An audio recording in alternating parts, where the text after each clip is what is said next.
The best of money matters. Wealth Tracker. Welcome to the Wealth Tracker, where we dive into the uncharted territories of niche investment strategies that promise to redefine wealth. Hello, I'm Hongbin Jeong. Precious metals have long been a cornerstone of wealth preservation, but in today's uncertain environment marked by shifting interest rate policies, growing geopolitical tensions, and evolving investor expectations, their role in high net worth portfolios is taking on new dimensions.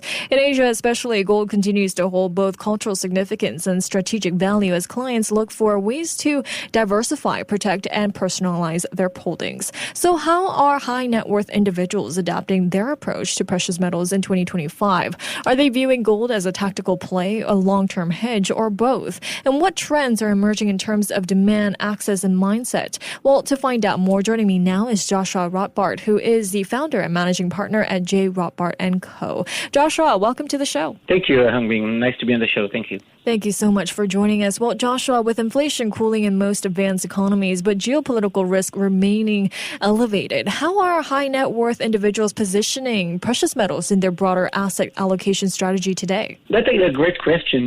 We look at it now. The price, we all know, price of gold went up. We're up almost 25% year to date. And we look at it now less, I would say, the tactical point of view or a speculative investment. This is a long-term game.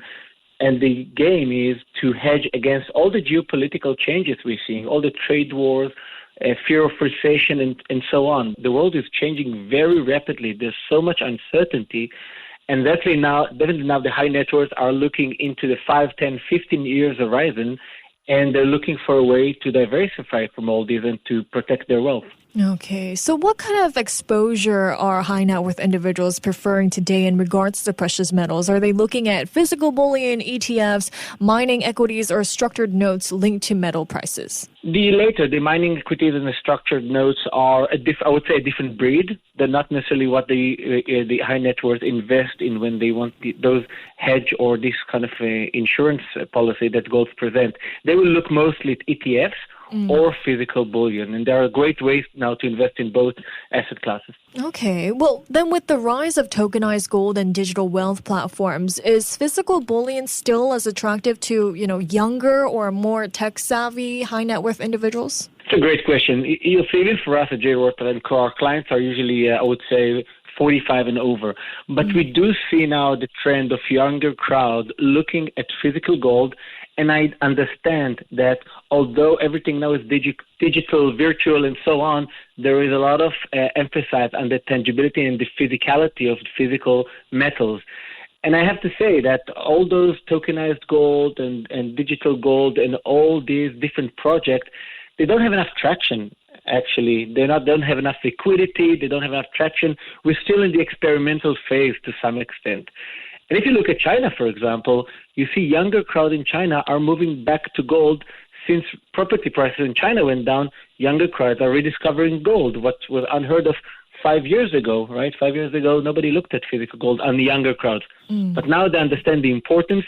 They understand all this tokenization and all this. It's I would say, an easy way to invest, but they don't want fractioned ownership. They want to have their own gold bars tucked away in the vault. Okay, so is there any notable shift in allocation size toward precious metals within high net worth individual portfolios compared to, say, the last 3 to 5 years? I think the allocation is getting higher. Traditionally, we saw allocation in one's portfolio of probably between 2 to 5 to 6% out of the net wealth. And definitely, we see it going up to 5, 10, and even 15% out of the net investment portfolio.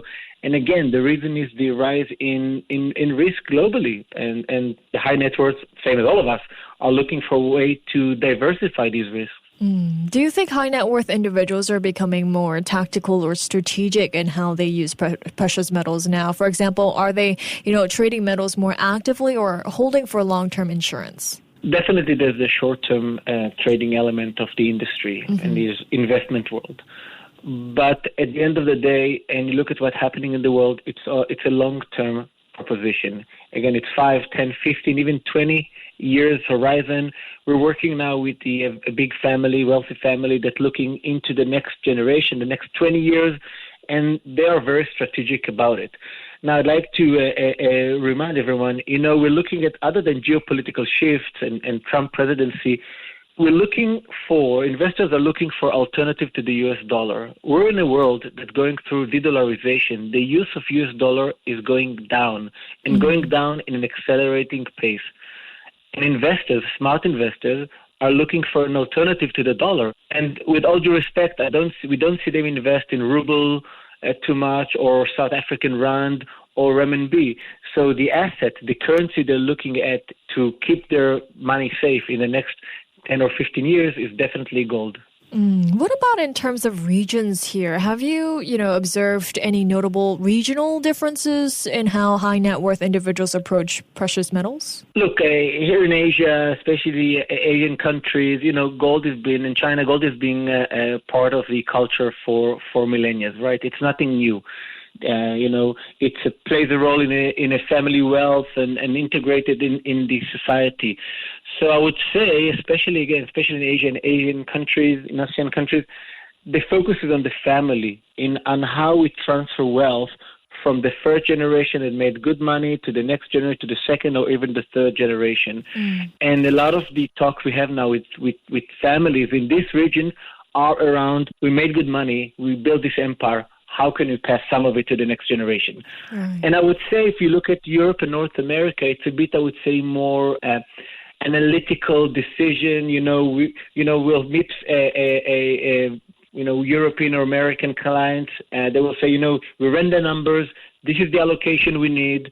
We need to enhance the return on our portfolio, and gold will be the tool to do so.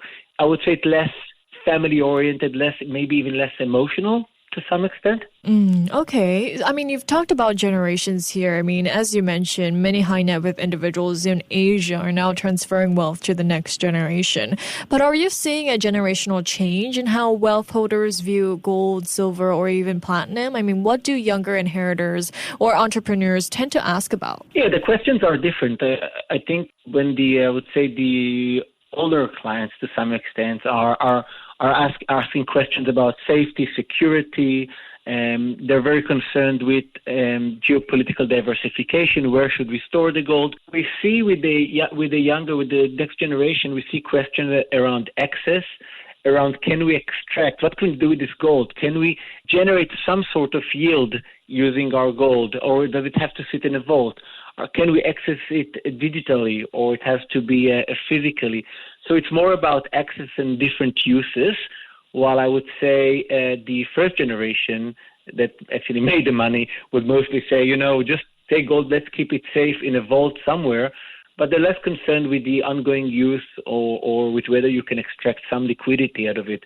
And I think for younger entrepreneurial people, it's more about, okay, I want the safety of gold, but I do want to know I can and use it to get some liquidity in the future if I need to.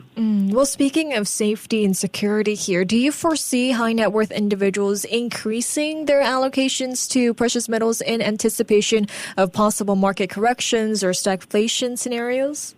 Yes, definitely. And I always say that the price of gold reflects the fear factor in the market. If you see gold depreciation, not only now, even Trump's first presidency,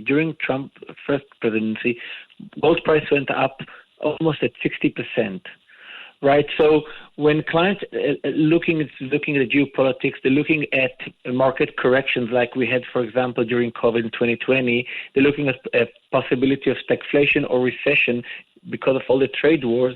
They're really increasing their allocation because what they see is there's no other alternatives, and they want the protection. They want to increase this safe side in their portfolio. They have money. They want to do high risk, high reward investment, but they definitely want to increase that part, that it's safe, and get ready for a very uncertain future.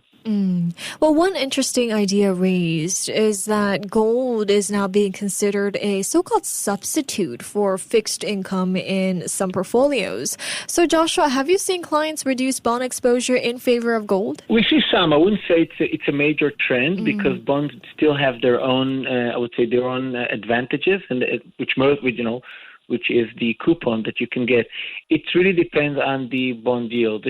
Once they're getting very low, then definitely it's very supportive of gold and to increase the allocation to gold. But it depends what the yields are. As long as there is a coupon to be paid and the yield is positive, then I think bonds are bonds, and gold is another diversification in the portfolio that doesn't necessarily comes out of the allocation to bonds, but it's a standalone, I would say, allocation of that 10 to 15%. Well, speaking of gold here, with forecasts that gold could hit $3,600 in the next few years, Joshua, how are high net worth individuals positioning for price appreciation, or are they still mostly viewing gold as insurance rather than speculation? At this point, as I mentioned, they're looking at gold as an insurance and as a tool for diversification. They are ready. They're increased the allocation because we all anticipate the market to continue to be bullish for the foreseeable future. So they are increasing their allocation. They're buying more. They're holding more. Then getting ready for that continuous price appreciation in the future. Now, again, you could say it's a speculation, but we don't think so. We think it's very supportive the situation is very supportive of the price. And at the same time, you can get both the price appreciation and this, as you called it, the insurance aspect of it, which is the safe money that you put at the side for this rainy day. Well, overall, what role do you think precious metals will play in the long-term strategic portfolios of high net worth individuals, especially with the rise of, other alternative assets like private credit, crypto, and real estate in emerging markets? I can tell you, and I've been in this industry for 15 years, we really see the learning curve. We really see more people are interested in gold. They understand the importance. And very important, they take the lead from the central banks and from government. And when you see how much gold governments are buying since the financial crisis of 2008, we are at all-time purchases by central banks. China, Russia, Kazakhstan, Eastern European countries like Poland, all the governments are buying gold. So the high net worth, the investors, are taking the cue from the government. And with all respect to private credit, crypto, as you mentioned, real estate, this is all good in their own allocation in the portfolio. What we see, and definitely the last few years, is just increasing understanding of how important it is to hold gold separately from any other asset. And I do want to remind everyone, gold has a negative correlation to all these assets, to crypto, to real estate, to private credit, to the stock market. So when they do very bad, gold will support and will continue to appreciate. And that's why they increase the allocation, not at the expense of those alternative assets. Right. Well, before we let you go here, Joshua, I've got to ask you, what's one thing we could learn from the strategies of high net worth individuals in terms of investing in precious metals? If there's one idea I'm taking from my clients, which usually I think they're smarter than us, right, is this concept of strategic allocation for wealth preservation. Gold will not make you rich. It will preserve the wealth for the medium to long term by far better than any other assets that's out there. All right. Well, thank you so much, Joshua, for your time and your insights today. Thank you so much. Thank you so much. Thank you. That was Joshua Rotbart, who's a founder and managing partner at Rotbart Co. This has been The Wealth Tracker with me, Hongbin Jeong. Before acting on the information on Money FM, please consider if it's suitable for your own investment objectives, financial situation, and risk tolerance. To listen to more great interviews, download our podcasts at audio.sg or download the audio app. That's AWEDIO, audio at the App Store and Google Play.